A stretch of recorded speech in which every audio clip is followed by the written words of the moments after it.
up. Henry VIII. Wow. Alright. What was the document which guaranteed certain freedoms and created a more permanent representative council for the English people? What was the name of that document? Right, Carter. There you go. Yeah. Just make sure it rolls off your hands. That way it looks like it's rolling and push as opposed to you. I'm just being like, cheap. I have to get on to one of the 9th and 10th graders for the same thing. Alright. What is the year for John Cabot exploring North America for England? What's the year? What is the first I will give you the first 2 letters because I know dates are kind of hard. What's our first 2 numbers? Okay. 14. Final answer? Yeah. Nope.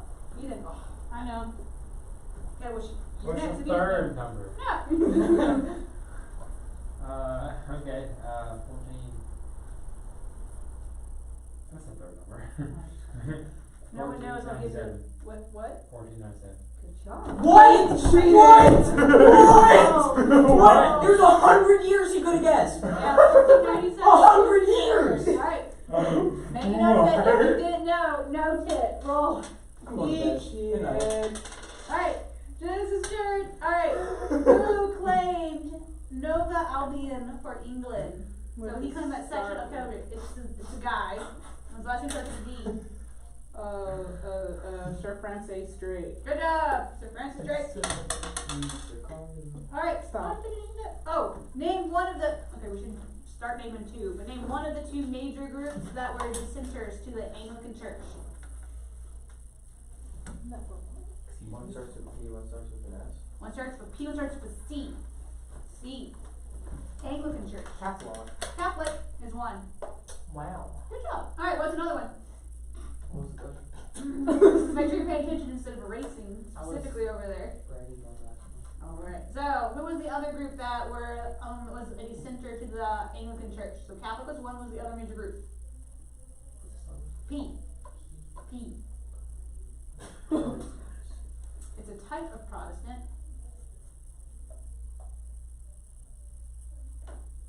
He wanted to help purify the Anglican Church. That helps you out. Don't give it to him. Do not give it to him. Don't do it. It's All wrong close with it. enough. Puritans. I'm done. Puritans. Roll your dice. Let's see what they were. Alright, Ian's turn. Mhm. Alright, what? Alright, what did Raleigh call the area of land that he claimed for Queen Elizabeth I?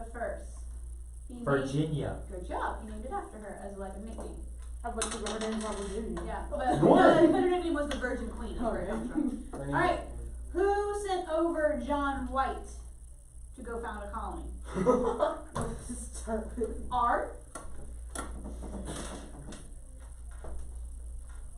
A person? It's a person. That starts with an R? Starts with an I R. sent him over John White It's sent over John White. to the New World, or Yep. whatever you said. Yep. Yep. I know. I said if you were paying attention, you should know this. Super. Russia. And C. Nope. Can I get any question? Nope. I can answer. I didn't. Why did I answer? Look at what's your What's answer. the second letter? No. Alright, what's the first letter? Yes. The last name. The last name? You can tell me that. Look at R for last name. then. Russell Westbrook. Nope. Westbrook. Westbrook. Just go ahead. Okay. Sir Walter Raleigh. There you go. Yeah, because I literally said a minute ago what was the name for the land that Raleigh claimed. So if you were paying attention, you should know. Oh, she just asked that. Yeah. Alright. Okay, Genesis.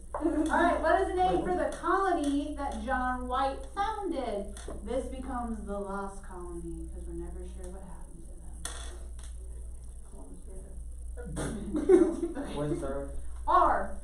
Again. Atlantis. No. What?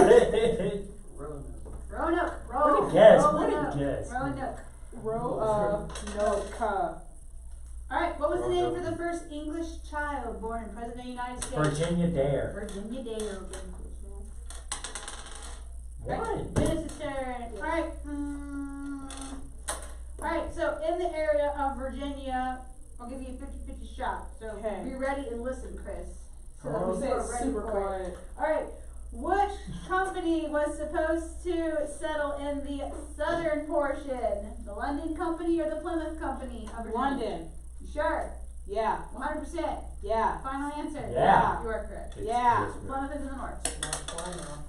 It's 8, because I know my compass rose. Alright, what is the year for the founding of Jamestown? That I know just it's started. Just kidding, let's go with Quebec. She already knows my I ass. was about to say the same thing.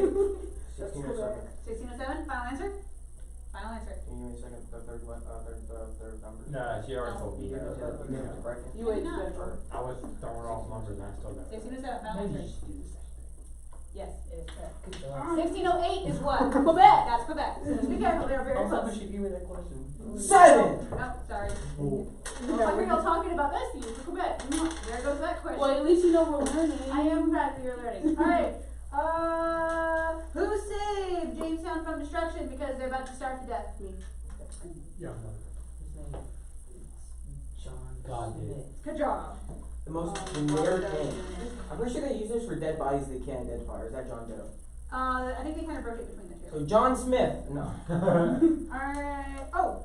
Who taught the Virginia colonists to grow tobacco? Oh, what's his song like? His last name is an R. What's his name? He marries Pocahontas, if that helps you out. I know who that No. is. No, you don't. I've been liking the whole Wasn't life. she like 12 when you married her? Okay, Captain John, we talked about this loosely yesterday. Captain John Smith, whenever he met Pocahontas, I rechecked it just to make sure, but yeah, he estimated that she was around 10 or 11. So it's not the romanticized version that Disney made. No, it's not accurate. That's not accurate at all. In He Disney, was she's a like in child. her 20s. Yes. She did save him, for real, but she was a child. She kind of close to how like the Disney version shows is that they were really going to execute John Smith, and so she risked her life to go save him, and so her father said, okay. But it wasn't because of love or anything. She wanted the white people coming over to like be safe, and so because of that, she did. I think they were more friends at the time. They were gonna punch him with a rock. What? They were gonna squish his Oh, head they were with a gonna. rock. That's how like online said they were going to like basically crush his brain. So Oh! I like the same idea as how What Disney is did wrong it. with people? Okay, we gotta keep going. Okay, so who taught the Virginia how to grow tobacco? I don't know. Alright, John. if you're going off Disney, this is the guy that married Pocahontas in the second Disney movie. There's two. It's not nearly as good as the first one. That's the case for most movies. You know, like in front of You're him. for Okay, real. anyway, keep going. Ross. That's close. There was even a question for her, so she went. So it's not my turn. It's only. Nope, we're keeping going. So it's me. There's only four, you're just gonna move around. What's the first one? Now, what's the last name? Starts with R. Go. We're not gonna do this and take it long. What did she say? Ross. Russell. Nope. Wrong. What? Wrong. Wrong. Not close enough. Alright, John Rolfe. So you were close with the idea of Rolf? yeah, Rolfe. R-O-L-F-E. It looks like Rolfie, but that's not how you say it. Mary R-O-L-F-E. Pocahontas. Well, know that he taught the colonists to grow tobacco. That's what you know. Oh, yeah. John Rolfe. Just What? kidding. What? You didn't know it. Write it down. Oh, I thought you were like somebody put my hand off. So did they just decide they were just gonna grow tobacco and it's like, whoa, this stuff is cool? And It was Oh. worth a lot of money in England because they really were using it. No. Because they really were using it as. Do you need? What's wrong with this? There's something on it, and it's like making me want to like. Okay, I will. hurt myself. Because tobacco was a cash crop. This is one reason why the South starts growing cotton is because you can sell cotton for a lot of money. It's whenever like you don't really like eat it, but you can sell it because you can use it to like for cotton. You can make textiles. So tobacco, they were basically using it like how you use tobacco today. they knew it was drugs. Yeah. Oh. So they would use it, and they thought it was disgusting back then too, but it was an easy cash crop. So that's probably the reason why I said you can grow it here, it grows well here, doesn't grow as well in England, so we can grow a bunch of it here, sell it for a lot of money. Okay, Well, what question? Since they use tobacco stuff, does that mean they probably also made poppy seeds and stuff like that? Opium comes out more, I believe, in the 1900s is with Victorian England. That's where Opium. that becomes opium. Opium turns into heroin, and heroin. Isn't there a If you can process Yeah, it. wait a second. Process it. Alright, we gotta keep going. But yeah, just so you know, tobacco, it was an easy cash crop, so that's why they grew it, because it was worth a lot of money. Alright, make sure you're not getting overly distracted, we gotta keep going. It was my bar. This was nothing. Alright, we gotta keep going. Alright, what is the year that the Dutch ship arrived from Africa with the first African indentured servants, but this turns into the slave trade? That's what you gotta know the date. Alright, March? yeah, because she had Ross. John Rolfe. She had John Rolfe. So What here's her- are the first two? It's a Excuse me? I know, you gotta know them though. So I go over them. 16, 84, 5, 16, 88. 88 is what they get. Yes. No, that's Spanish from what? What? No, I'm not gonna do it because that'll be unfair. You can mind it's 1588 for Spanish Romano. So Yeah, be careful. 15. Okay. 16. Nope. What? Year. Start of slave trade, technically. 1633. Nope. 1634. Nope. Alright, What the 1619. Make Oh, a note for that that was one. close. 1619. Like the gun. Alright, we have to go ahead and get started because since class started a little bit later and no, I have to move to make sure we finish everything. So who has, we made it through a couple rounds of people. Anyone have 20 or more? Why does he Oh, always you well, you cheating? did Why? not. I got like 8 8s. Alright, What? turn over to page 21. We gotta go. Alright, give me back my dice so that I can collect them back. I will risk Corona You want me and I will to watch just them. keep them in our bag? No, we're gonna put that on first, Joe. Question. I will never get That back. hurted my feelings. I'm sorry. You aren't. I like my dice more. Oh, then us? Okay. Turn over to page 21. Excuse me? We'll talk about that at the end of the class. Alright, so page 21, so 1619, don't forget about that. So bring it up for it. Alright, so your book points out that Virginia never officially prospered as a business venture.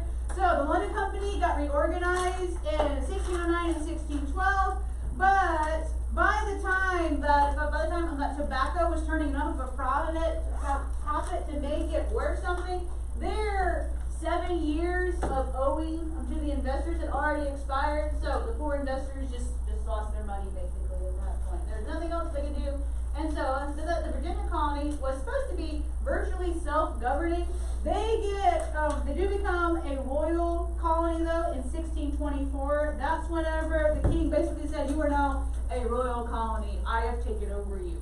So you know that a colony is owned and controlled directly by the king and administered by his royal governor. This becomes important again with Parliament later on because Parliament tries to tax the American colonies. And in a lot of instances, Parliament doesn't have authority. So if you were a royal colony, the king was directly over you, not Parliament. But that becomes important as to why the founding fathers, why they want to split away from England later on. Alright, two important precedents as well in this time era, so just make a note for it. A precedent, these are happenings that serve as examples to be followed in the future. Sometimes you hear it pronounced precedent, sometimes you hear it pronounced precedent. But it's the idea, here's some things that have happened. And so people follow this, and they say, okay, since this happened in the past, we want to learn from it or improve from it or use it as an example.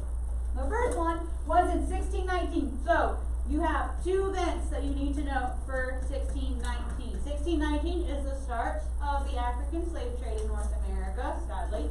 It's also the start with the House of Burgesses. So make a note of that. Virginians and delegates and Burgesses, well, so technically the delegates are called Burgesses, to a representative assembly in Jamestown. This became known as the House of Burgesses. So it's kind of like a miniature Congress or a miniature Parliament. It was supposed to help be an advisory body to the governor of the colony. Kind of how like the Magna Carta guaranteed a representative body to the King of England. This, with the House of Burgesses, was to be an advisory body to the governor who was in charge of the colony. So this is starting representative government in the United States. So again, not the United States yet, but we're going in that direction. So that's the reason why this is an important precedent. This is a starting representative government in colonial America. One of the other important precedents was Bacon's Rebellion This is whenever Jacob comes later on. But Bacon, his last name was Nathaniel Bacon, so it really is bacon, like the food, sorry. But this was known as Nathaniel Bacon. So William Berkeley, he was the governor of the area. But because Indians were attacking the frontiersmen said you have to protect us. Is it a quick question, Ethan? Was Bacon invented back then? I guess pigs were alive, so I guess if you wanted to eat it, you can. But it's not quite. Called bacon. I don't think Yeah, it it was is. for Wait, I'm just calling you. No, we gotta keep going. Alright, so William Berkeley, make a note of him that he was the governor and he was supposed to send military force to go protect the people of the area, even the surrounding area. Now, Nathaniel Bacon, he was a frontiersman. He did not live in Jamestown proper. But he said, hey, you're still the governor. You should protect everyone in the area, not just the people of Jamestown. We're living farther out away from the city, but we're still part of the area. You need to protect us. And William Berkeley said, no, I don't want to. A lot of people think that it was because he had a fur trade with the Indians, and so he was choosing basically to side with the Indians and keep his fur trade going as opposed to siding with his own colonists. Well, Nathaniel Bacon, he was upset, so he asked for other volunteersmen, other the militia in the area, asking them, do you want to volunteer to come fight the Indians? The governor is not going to protect us officially, but we need to defend ourselves. Do you want to all go together? The other people in the area said, yes, we want to defend ourselves because we're tired of getting attacked by Indians. So they decided that they would go ahead and go and fight the Indians and drive them off. Well, William Berkeley, he denounced them and he told them that they were in a state of rebellion. Well, Nathaniel Bacon had it with the governor at this point, so he decided he would march on Jamestown and burn it to the ground, which was not the correct response at that point. Okay, so your book does point out, yes, your book references that he really did burn Jamestown. Now, William Bacon ends up dying by other means. It's not like that he was killed for it. And William Berkeley comes back into power. But a lot of people view this as, oh, okay, this is something to where people feel like that they were entitled to equal protection no matter on where they lived at. If they considered themselves a colonist or an Englishman, they felt like that they were entitled to equal protection. Doesn't matter if you live in a city or live in the country. You are still an Englishman and you deserve the same protection as other people. This idea hangs on because we feel the same way whenever we are getting taxed with parliaments, with England. We felt like we were still Englishmen. It didn't matter if we lived in the American colonies or if we lived in England proper. We still felt like we were entitled to the same idea. Alright, so was Nathaniel Bacon correct in what he did? A lot of people think that, okay, yes, in defending himself against the Indians, yes, that is fine. Yes, you can have, yes, you are allowed to defend yourself to another organization. That's part of the reason with the Second Amendment, the founding father said you are allowed to have guns to defend yourself. Whether or not the government wants to defend you, that shouldn't matter. You should be able to defend yourself. Now, was he right in going and burning Jamestown? No, that part was a little bit. Now, if you have a problem with the governor, there's a system of grievances we can do today to say I don't like the governor, or if it's a person in authority, you can impeach them. You don't just go burn down the city. You do not assassinate. No. But that was the idea of this event. Just make people realize, okay, it didn't matter where you lived.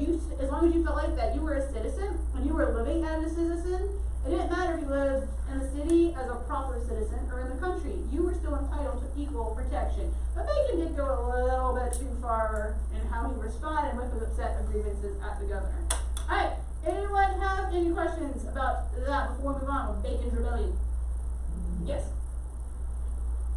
In your opinion, what Bacon did, was it wrong? For fighting the Indians? No. Fighting the Indians, no, but burning down Jamestown, that was an act of revenge, and revenge is forbidden in the Bible. Alright, so who was the person in charge of Jamestown? Person. Okay, is all of Jamestown at fault just because William Berkeley is in charge? No, I'm saying Bacon was wrong. Oh, I thought you were asking me, is he right for burning down No, Jamestown? no. Okay, yeah. No, I don't think you should burn it down. If you wanted to, take, the governor to the court, the House of Burgesses, and then, put him on trial, okay, that's one thing. Or have, a redress of grievances. But just at the time, what? He couldn't do that. Why? because they're still people that were born in England, and they still try, or they still have ideologies from England, such as, like, no one can bring the Queen to court. That's just not possible. But remember Magna Carta, no one is above the court of law. Magna Carta's already around. There's also the rule of king, what is it? Divine right of kings, Divine but right of remember, kings. that's why people left and came over to America, because they felt like no one is above the law. So that's what people already understood the idea. Just because you were in authority didn't mean you could do whatever you wanted. That's why they made them sign the Magna Carta. That's why people came over to the United States. That's why some people, like the kings in England that claimed divine right of kings, they died. A lot of cases. Because, again, like James I and Charles I, we don't get into it in this class, but they had problems and issues in Parliament rebelling against them and having other issues because they said, I'm above the law. And let's be honest, who would Parliament side with, or not Parliament, who would Dallas Burgesses side with? The governor or just a random person? I can't agree with Who you. would the House of Burgesses side with? The Okay. governor of the entire town or a random person? Keep in mind that the House of Burgesses is made up of like your fellow colonists. Exactly, but still. In a lot of cases, we're gonna see this later on, they would side against the governors because the governors in a lot of cases chosen by the England, like King of England. And you'll start to see that the King of England interest and the colonists' interest start to shift apart. And so because of that, the colonists start banding together and saying, no, we're going to vote against the governor. They determined how much money the governor got. So the governor knew he would have to walk a very tight line between pleasing the King of England, but the colonists determined how much money I get, and I like to eat. And so because of that, he would have to walk a very fine line for it. So again, I don't know, I didn't look into like all the legal systems, but the House of Burgesses was around. We're gonna talk about the General Court as well, which is kind of like a judicial system for the colonists as well. So they had laws, and they understood how to make laws and how to form them out. So it wasn't like this was like the Wild West where everyone did what was right.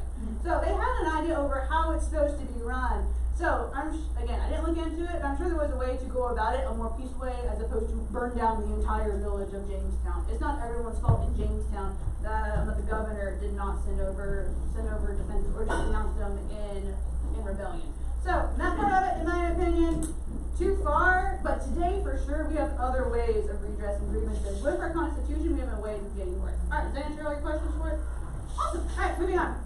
So, Pilgrims settled Plymouth. You have probably heard this story a lot growing up, so we're going to move through it kind of quick because this is our founders and the Pilgrims. You hear this story typically around Thanksgiving anyway, so we're going to move kind of fast through it. So, your book points out one of the other kind of companies that reforms up is the Plymouth Company. It reorganized as the Council for New England. Just make a note for that one, that they changed their name and reorganized, trying to fund colonies in the New World. Alright, so the Scrooby congregation. The persecution of James I. James I, he opposed religious freedom because he felt like that he was in charge of the Anglican Church, and he felt like that if you were questioning the Anglican Church, you were questioning his authority. So he was going along the idea of divine right of kings. Anyone know what particular translation of the Bible that he helped sponsor? Your book doesn't talk about this, so you might just know. Isn't it the one that starts with the N? NIV? Yeah. Nope. NLT? Nope. BLT? Nope. BLT? Nope. What? Did you say BLT? New KJV. Nope.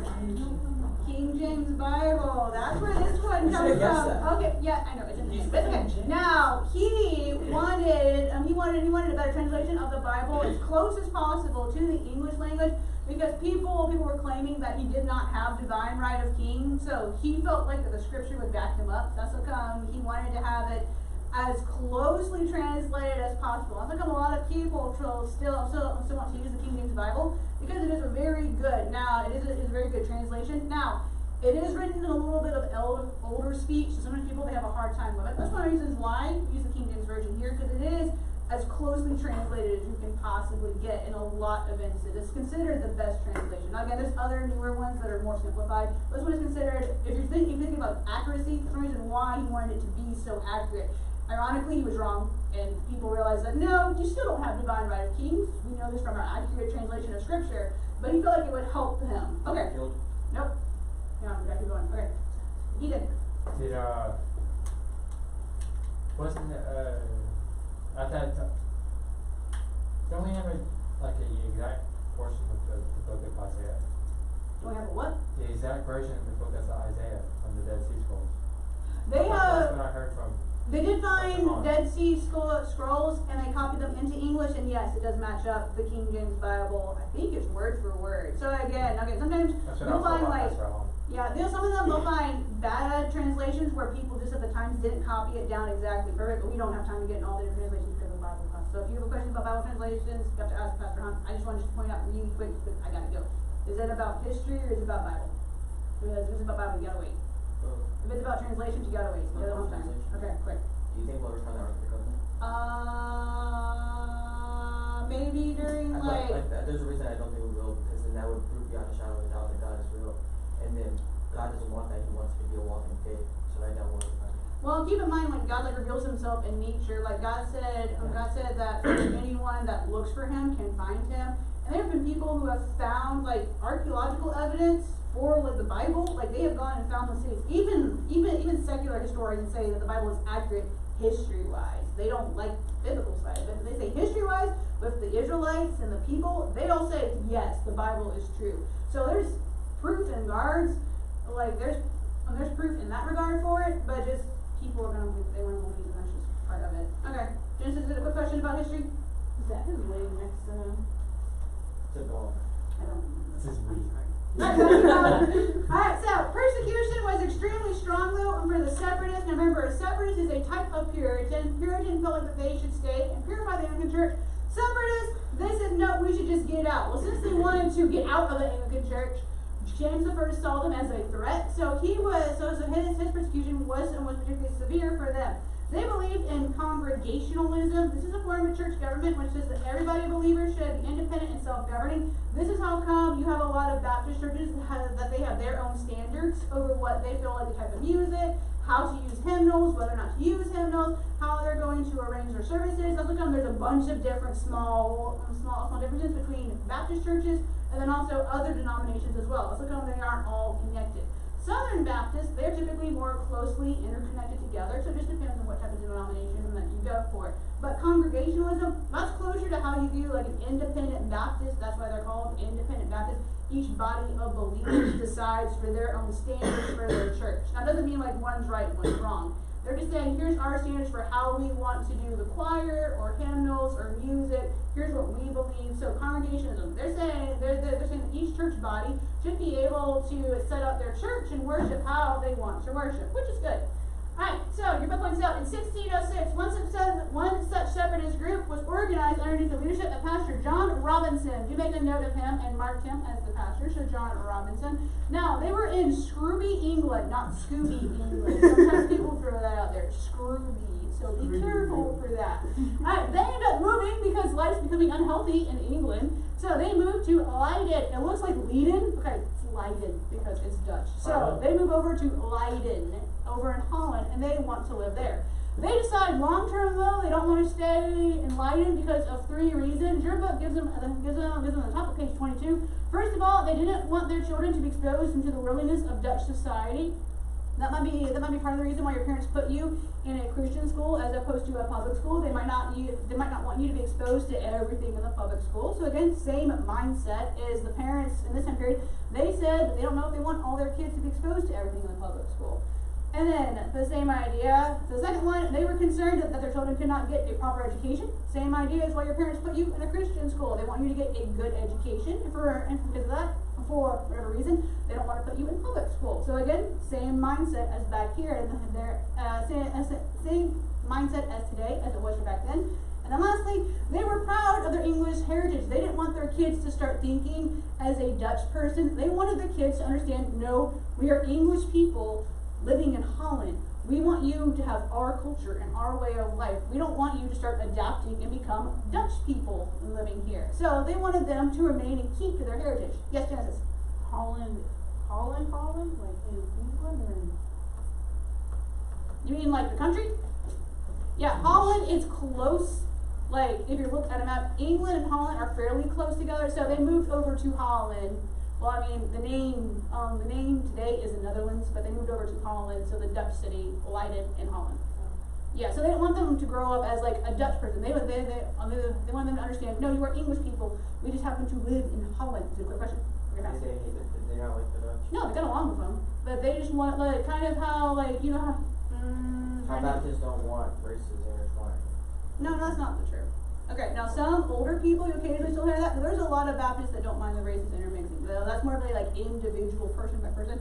Occasionally you'll hear that from older people, but that's because in their time period, when they grew up in like the 60s and 70s, that was kind of a big deal. Today, most people don't really care anymore, and most of the young Baptists that I talk to, and then other people groups as well, that they all say that they think it's fine because we're all humans. It's not the idea of there's that human and then there's that human. It's we're all humans all together. But that was a lot of the stigma left over from World War II. We talk about World War II because Hitler actually taught that there was more evolved humans and less evolved humans. And then some of the trials of the Civil War also helped compounded issues. So there's a lot of like old ideas that are slowly fading away, which in my opinion is good because we are all human beings, and so that doesn't matter anymore. Alright, so let's see. Alright, who wants to read the quote at the top of page 22? It's the block quote, really quick. Good job, Genesis. A great hope. That one. Yep, that's it. A great hope and inward zeal. They have laying some good foundation for the propagating and advancing the gospel of the kingdom of Christ in these remote parts of the world. Yeah, though they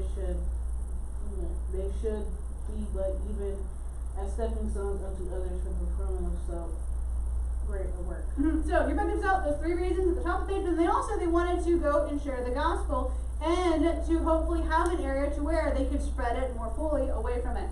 So these early people coming over from the Scrooby congregation was known as the Pilgrims. So make a note for them. Alright, preparations for it. Alright, so an English Puritan noble, Sir Edwin Sandys, was helping them get started. Now keep in mind, Puritans and separatists, these were the same basic idea, but a separatist felt like they should be out of the church while Puritan wanted to stay there. So Sir Edwin Sandys, he was helping them out for it. Now they didn't want to just send over just the Pilgrims by themselves because they were worried that they would all get sent over and then die. So they sent over other people to come help them and to help get them started. Those other people, English businessmen, they became known as the adventurers to kind of help get them started funding-wise, and then they would send over other people to help get the Pilgrims started. They were worried that if we just sent you guys over, you're well-meaning Christians, but you might be well-meaning Christians, you might starve to death and die. So we're going to send other people with you just in case to help get you started. So they were supposed to send back the first 7 years of their profits, again as well to help pay back their investors. So same idea as what they've done previously. So they sent over other people with the Pilgrims. The Scrooby congregation wants to help get them started. So the adventurers, to make a note, those are the people that helped found it. There's originally 2 ships. Anyone know, just because from elementary, what the 2 ships that were originally supposed to go over? You probably know one of them, the Mayflower. What was the other one that was supposed to? The Speedwell. So to make a note for that. So the Speedwell, this was Speedwell. It's Speedwell. So make a note for that one. That the Speedwell and the Mayflower, they were supposed to come over together. The Speedwell did not speed well, and it didn't go well. So that one ends up being it's from leaks. You're not going across the ocean with a leaky boat, so it stayed over. It stayed over in Europe. So Mayflower ends up coming over all the way with them. So because of that, some of the congregation had to stay in Europe and wait and come over later. The pastor ends up staying in England or in Europe because he did not want to abandon the majority of his congregation. Only about 100 people could go over on the Mayflower, and only about 40 of them were the actual Scrooby congregation. So it was less than half.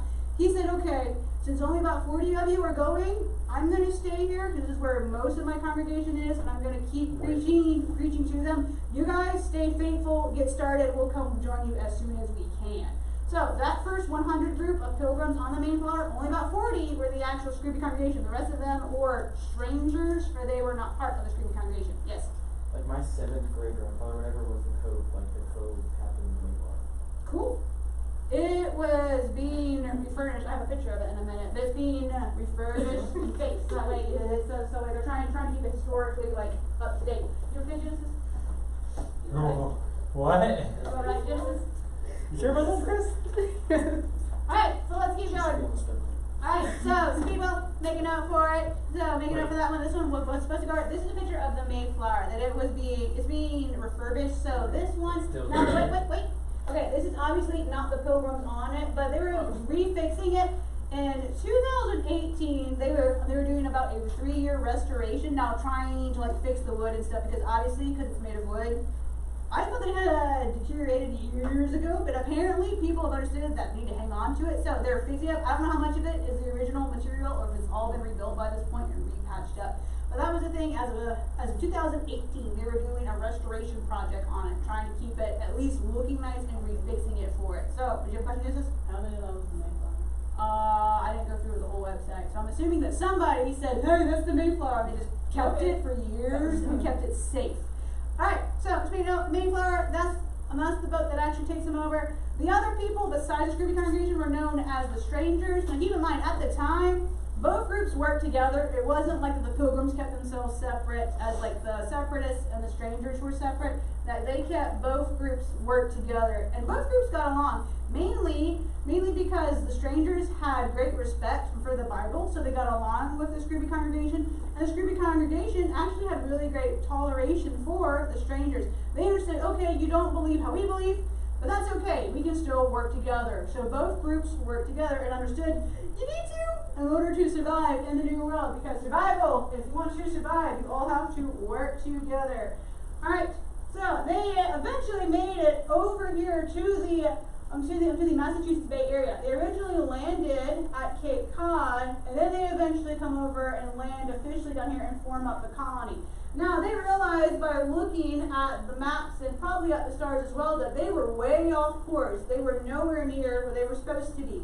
But winter was coming, and winter was hard, and they understood we can't move. We don't want to go back to our proper areas and actually live in our area where we're supposed to be living. Winter's coming, it's already November, we need to hurry up and get houses and shelter ready. We don't have time to move. But they understood as soon as their charter specifically said they were supposed to settle in one area, and they weren't there. So they said, okay, we are outside the jurisdiction or the laws of our charter. If we set foot on this land, we technically have no body governing over us, and we have no laws to bind us and to make us obey. So we need to make sure we come up with a legal document that we'll all sign to make sure we understand that we're not going to just go crazy once we set foot on land and start murdering each other. So he was and that's what the founding father said we need to hurry up and get a document in order. That's what come that they wrote the Mayflower Compact. It's basically a document saying how they're going to live, and it was a legal document for it. That's most of it right there on page 23. If you start reading at the bottom and keep reading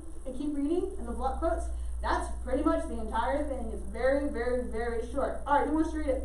Since no one's volunteered, you may read. Read fairly quickly, because I'm almost out of time. In the name of God, amen. We whose names are underwritten in the loyal service of our dread sovereign Lord King James, by the grace of God of Great Britain, France and Ireland, King Defender of the Faith, etc., having undertaken for the glory of God an advancement of the Christian faith in honor of our King and country, a voyage to plant the first colony in North American part of Virginia, do by these present solemnly and mutually in the presence of God and one another covenant, and combine ourselves together into a civil body politic for other better ordering and preservation and furtherance of ends aforesaid, and by virtue hereof to enact, constitute, and frame such just and equal laws, ordinances, acts, constitutions, and offices from time to time, as shall be thought most meet and convenient for a general good of the colony, unto which we promise all due submission and allegiance. Good enough. So they're basically saying, in the presence of God, we promise to make good laws for everyone of the colony, and we promise to obey those laws. Because they understood, just making laws, okay, you can make laws, but if you just decide we're going to throw those out the window whenever we want, then they're not good laws. So they said, okay, we're going to make good laws, ordinance, we're going to make as best as we can for all of us, and we all agree to follow the laws for the good of everyone else around us. So that's how come this document is remembered as an important document, because they all agreed, strangers and the Scrooby congregation pilgrims both said, no, we have to make good laws and we have to obey those laws. Sure, so that Genesis. Alright, so just make it up. 1620 is the date for it. I'm almost out of time. Is it fast, Ethan? They had the word etc. back then. They had a what? The word etc. dot Oh, where do you see it at? at the top. At the I think so. after faith. I think so. What? Okay, the That's the- italicized, like, not the block ones are the words that are kind of like translated or shortened, if I remember correctly, from the original document. They're just putting it a little bit condensed version. Like I said, this is the most of the main idea of the Mayflower Compact. So 1620, that's the official date for New Plymouth, or just the Plymouth colony as it ends up being changed to. So this is so speaking of Plymouth, not Plymouth, just be careful enough for it. Alright, we'll finish talking about it tomorrow. Alright, you don't have any homework because it is Revival Week. So thinking back over it, who was the pastor of the Screaming Congregation? Brecken, do you remember? I know. Yeah. Okay. John Robinson. John Robinson. What is the idea that the form of church government, which says that everybody believers should be independent and self-governing, so each church can decide for themselves what they want for their standards and beliefs. Alright, Ethan, do you remember? Alright, Congregationalism. good job. Congregationalism. So it sounds like a church congregation. Alright, what was the ship that they came over in? The Mayflower. Good job. What was the other ship they were supposed to come over in, but it sank? Oh, you got me. The Speedwell. Speedwell. How do you say it?